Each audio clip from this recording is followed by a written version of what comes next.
जय श्री कृष्णा। राधे राधे सभी भक्तों को हमारे YouTube चैनल कृष्ण प्रेम रस धारा में आप सब भक्तों का बहुत बहुत स्वागत है।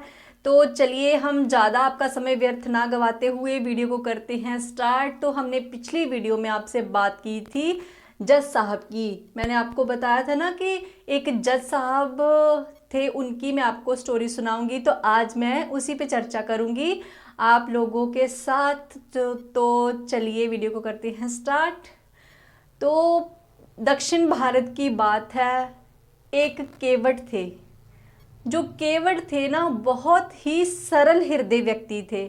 सरल हृदय व्यक्ति वो होता है ना जिसके मन में कुछ छल कपट ना होता हो, जो मतलब कि जो भी बात होती है वो केवट स्पष्ट रूप में सबके सामने कह देते थे। और केवट से कोई भी बात कहता था तो केवट एक ही बात कहते थे कि रघुनाथ जी जाने मैं क्या जानूं, रघुनाथ जी जाने मैं क्या जानूं। तो कृष्ण कन्हैया जी को रघुनाथ जी कहते थे हमारे केवट। तो कृष्ण कन्हैया जी को रघुनाथ जी कहते थे केवट, क्योंकि दक्षिण भारत में उनका एक मंदिर बना था जो कि रघुनाथ जी के मंदिर के नाम से विख्यात था।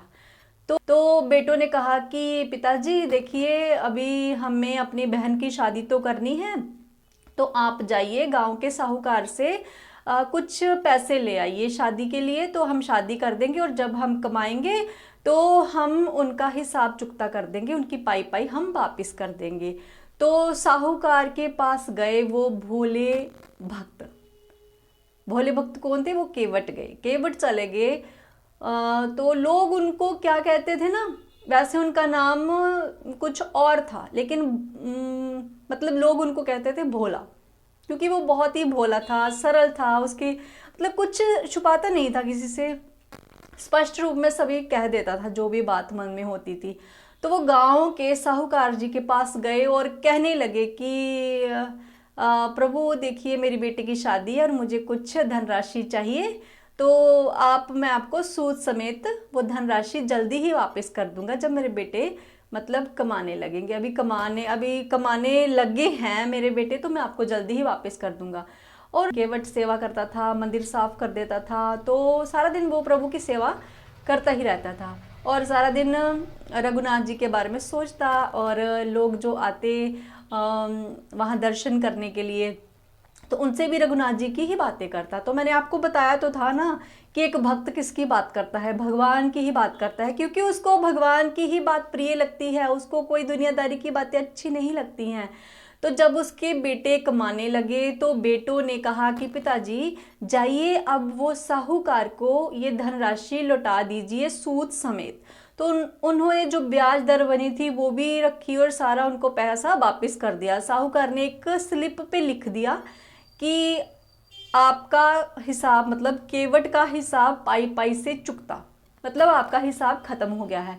लेकिन जैसे ही साहूकार ने बोला ना आप केवट को कि ये लीजिए स्लिप, आप पढ़ लीजिए, तो केवट कहने लगे कि मुझे तो पढ़ना लिखना नहीं आता, तो रघुनाथ जी जाने मैं क्या जानूं। तो साहूकार के मन में आ गई बेईमानी। देखिए, हम सीसीटीवी कैमरे की निगरानी में हैं। ये वाला सीसीटीवी कैमरे नहीं जो हम लोगों ने लगाए हैं, जो यहाँ पे आप सबने हमने लगाए हुए हैं, ये वाले नहीं। जो भगवान ने सीसीटीवी कैमरे लगाए हुए हैं ना, उससे कोई बच नहीं सकता है। हम कर्म कोई भी करेंगे ना, उसे हमें भुगतना ही पड़ेगा, भुगतना ही पड़ेगा। कोई कहेगा कि हाँ कर लेते हैं तो हम बच जाएंगे बाद में, ऐसा कुछ नहीं होगा। जो मैंने बुरे कर्म किए हैं मुझे वो भुगतने ही पड़ेंगे, जो आपने किए हैं आपको वो भुगतने ही पड़ेंगे। तो देखिए, साहूकार के मन में आ गई बेईमानी और उसने केवट से कहा भैया मुझे बहुत प्यास लगी है, क्या आप मुझे पानी पिला दोगे? मेरी पत्नी से अंदर बोल लोगे कि मुझे पानी का गिलास दे? तो केवट ने कहा हाँ कोई बात नहीं, मैं बोल देता हूँ। तो जैसे ही केवट उनकी पत्नी को कहने लगे कि पानी पीना है साहूकार जी ने, तो उन्होंने जल्दी से वो स्लिप चेंज कर ली, बदल ली वो स्लिप। तो वो स्लिप पे उन्होंने मतलब ऐसे ही कुछ नहीं लिखा, ऐसे पेन घुमा दिया, कुछ भी नहीं लिखा, तो उसको दे दी, कहते ये लो अपनी पर्ची। तो जैसे ही वो केवट पर्ची लेके आए तो उन्होंने रघुनाथ जी के चरणों में वो पर्ची रख दी। और के बाद क्या हुआ कि साहूकार ने केस कर दिया, केवट पे केस कर दिया और कहा कि इन्होंने मेरे पैसे वापस नहीं किए हैं। तो अदालत में केस चला गया। तो जज साहब ने उसको बुलाया और केवट को बुलाया। जैसे ही केवट को बुलाया तो केवट ने कहा कि महाराज जी मैंने तो सारे पैसे वापस कर दिए हैं। तो वो कहते कि कोई गवाह है क्या आपके पास, कोई आपके पास प्रूफ है? तो वो कहने लगे हाँ, इन्होंने एक पर्ची दी थी वो मेरे पास है, तो वो मैंने रघुनाथ जी के श्री चरणों में रखी है, मैं जाके ले आता हूँ। तो वो चले गया, केवट चला गया और रघुनाथ जी के श्री चरणों से वो पर्ची उठाई और जज साहब को दे दी। तो जज साहब ने देखा कि इस पे तो कुछ नहीं लिखा, ऐसे ही पेन घुमाया हुआ है, कुछ लिखा ही नहीं है इस पे। तो उन्होंने कहा कि भैया इस पे तो कुछ नहीं लिखा हुआ। तो वो केवट रोने लगा, कहने लगा कि मेरे बेटों ने मेहनत की है बहुत और इनका हमने हिसाब पाई पाई से चुकता भी किया है। तो जज साहब कहने लगे अरे कोई बात नहीं, तुम रोना मत। तो पहले ये बताओ कि जब आपने केवट को जब आपने साहूकार को दिए थे पैसे, तो आपके और साहूकार के मध्य में कोई गवाह था? तो केवट कहने लगे रघुनाथ जी थे। तो उन्होंने कहा कोई व्यक्ति होगा, जज साहब ने सोचा कोई व्यक्ति होगा रघुनाथ। तो उन्होंने कहा ठीक है कोई बात नहीं। तो उन्होंने रघुनाथ जी के नाम के सम्मन जारी कर दिए। सिपाही गांव में घूमा रघुनाथ जी को ढूंढने के लिए, तो गांव में कोई भी रघुनाथ नहीं था। तो पुजारी जी तो फिर लोगों से पूछा कि रघुनाथ जी का घर कहाँ पे है? तो लोगों ने कहा कि यहाँ पे रघुनाथ नाम का कोई व्यक्ति नहीं रहता है। हाँ, गांव से थोड़ा बाहर एक रघुनाथ जी का मंदिर है, आप वहाँ चले जाइए। तो सिपाही ने सोचा कि जो रघुनाथ है वो कोई व्यक्ति है और उनका ये मंदिर है, उन्होंने बनवाया हुआ है। तो सिपाही चले गए मंदिर के पास। तो वहाँ बैठे थे पुजारी जी मंदिर के बाहर और उन्होंने कहा कि ये लीजिए रघुनाथ जी के पुजारी जी को उन्होंने कहा कि ये लीजिए रघुनाथ जी के सम्मन जारी हुए हैं, तो ये आप ले लीजिए। तो पुजारी जी से पहले उन्होंने पूछा कि क्या रघुनाथ जी का मंदिर यही है? तो उन्होंने कहा हाँ बिल्कुल यही मंदिर है। तो उन्होंने कहा कि ये कोर्ट से ऑर्डर आए हैं, ये सम्मन जारी हुए हैं रघुनाथ जी के नाम के, तो ये आप ले लीजिए। तो उन्होंने कहा कि यही व्यक्ति रघुनाथ होगा। तो उन्होंने भगवान को साक्षी मान के साइन कर दिए उस पर। उन्होंने कहा कि प्रभु जी देखिए, आपके लिए तो भक्त लोग पोशाक लेके आते हैं, जा प्रसादी लेके आते हैं और चीज़ें लेके आते हैं, आज ये सम्मन जो पहली बार आए हैं, चलो जैसी आपकी मर्जी। तो पुजारी जी गए अंदर और अंदर वो सम्मन जो जारी किए थे, कोर्ट ने ऑर्डर किया था, वो उनके श्री चरणों में रख दिया। और केवट को पूछा अरे भाई तेरा कोई केस चल रहा था तो तूने रघुनाथ जी का नाम लिखवा दिया, बहुत गलत बात है। उन्होंने कहा नहीं मैंने रघुनाथ जी का नाम नहीं लिखवाया है। जज साहब ने पूछा था कि तुम्हारे और साहूकार के मध्य उस वक्त कोई था जो गवाह था? तो मैंने कहा कि मेरे और रघुनाथ जी के मध्य, मेरे और साहूकार के मध्य सिवा रघुनाथ जी के और कोई नहीं था।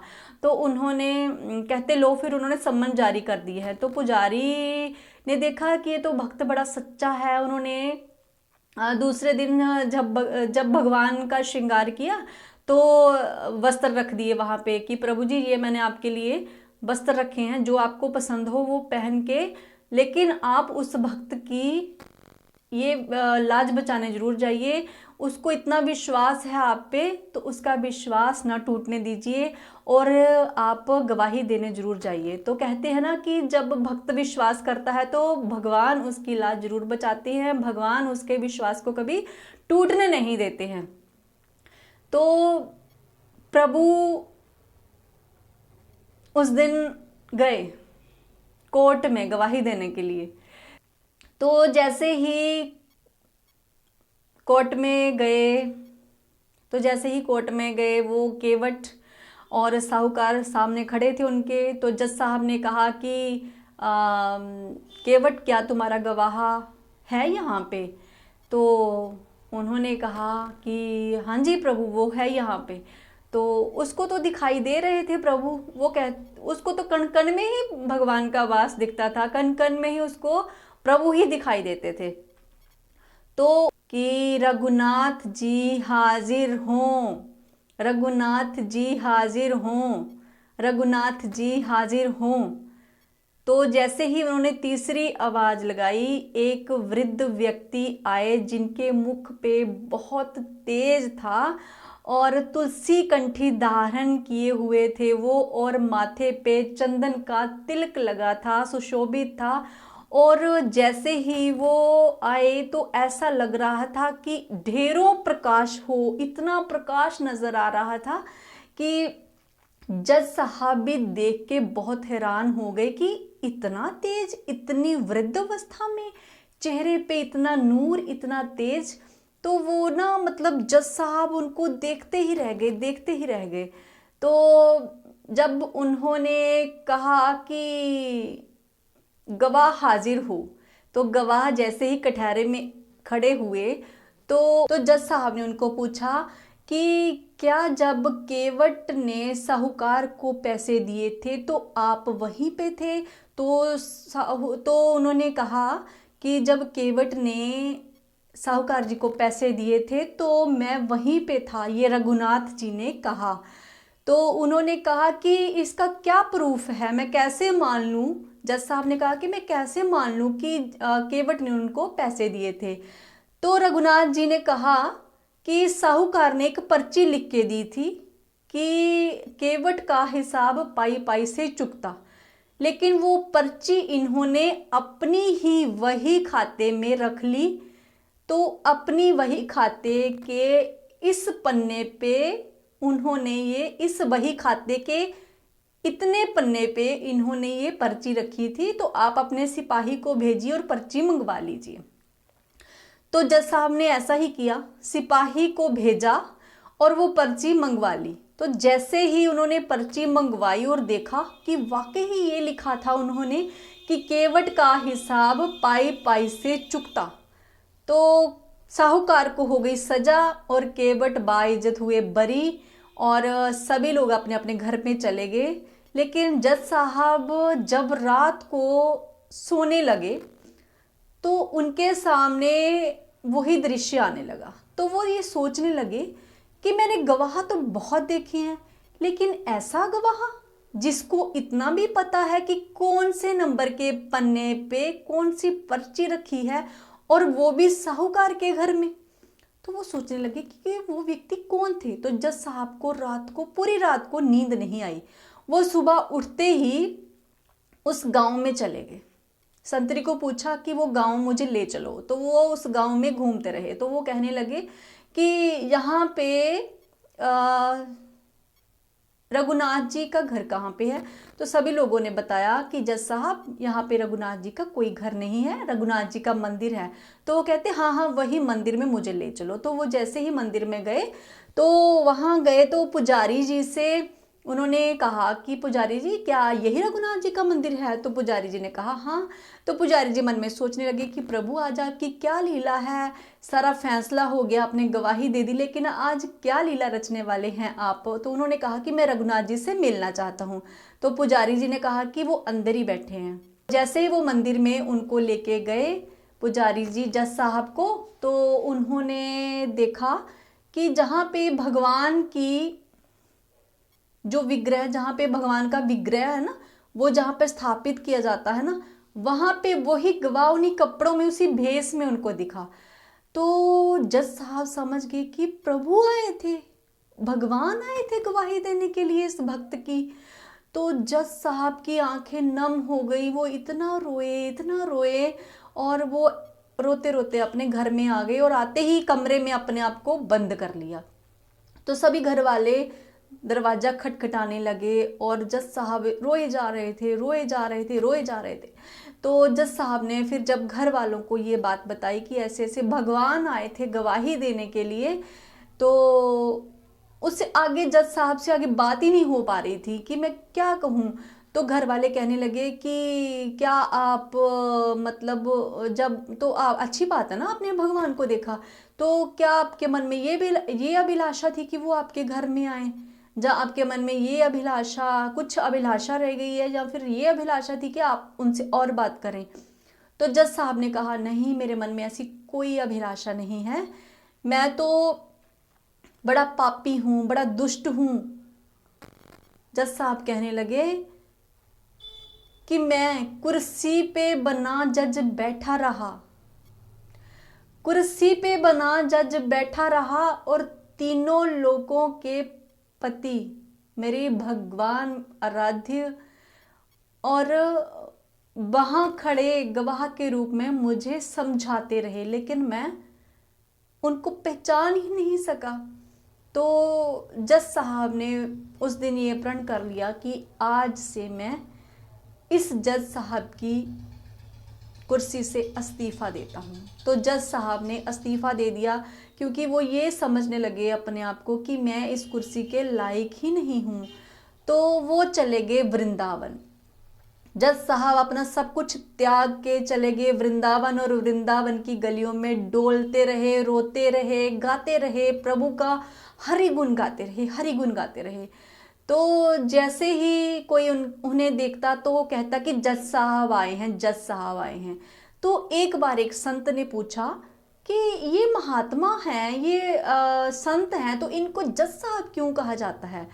तो फिर दूसरे संत महात्मा जी ने उन्हें कहा कि पूरी कहानी सुनाई कि ऐसी बात है, इसलिए इनको जज साहब कहा जाता है। तो वो बांके बिहारी जी के मंदिर के बाहर खड़े रहते, रोते रहते और कभी बैठे नहीं।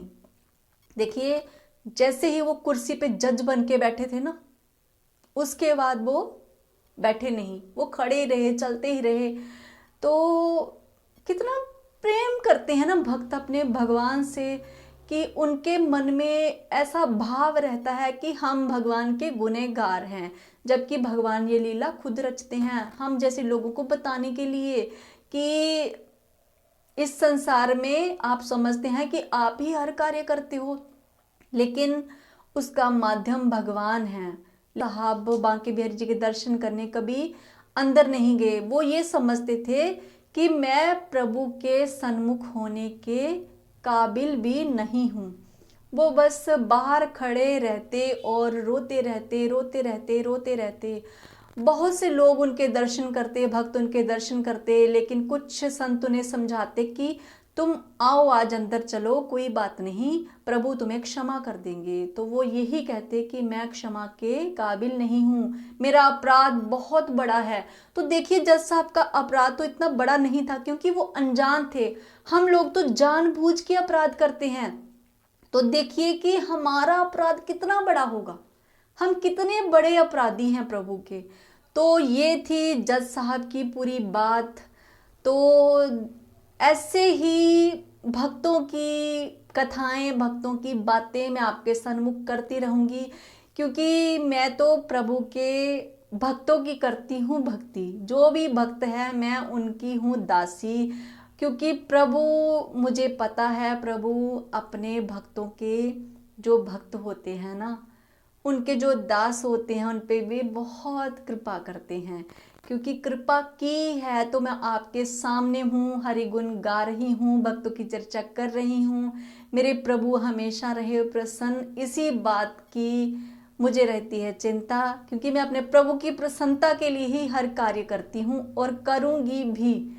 तो इसी के साथ जय श्री कृष्णा, राधे राधे। तो बने रहिए हमारे साथ कृष्ण प्रेम रस धारा के साथ, और मिलते हैं आपको अगली वीडियो में।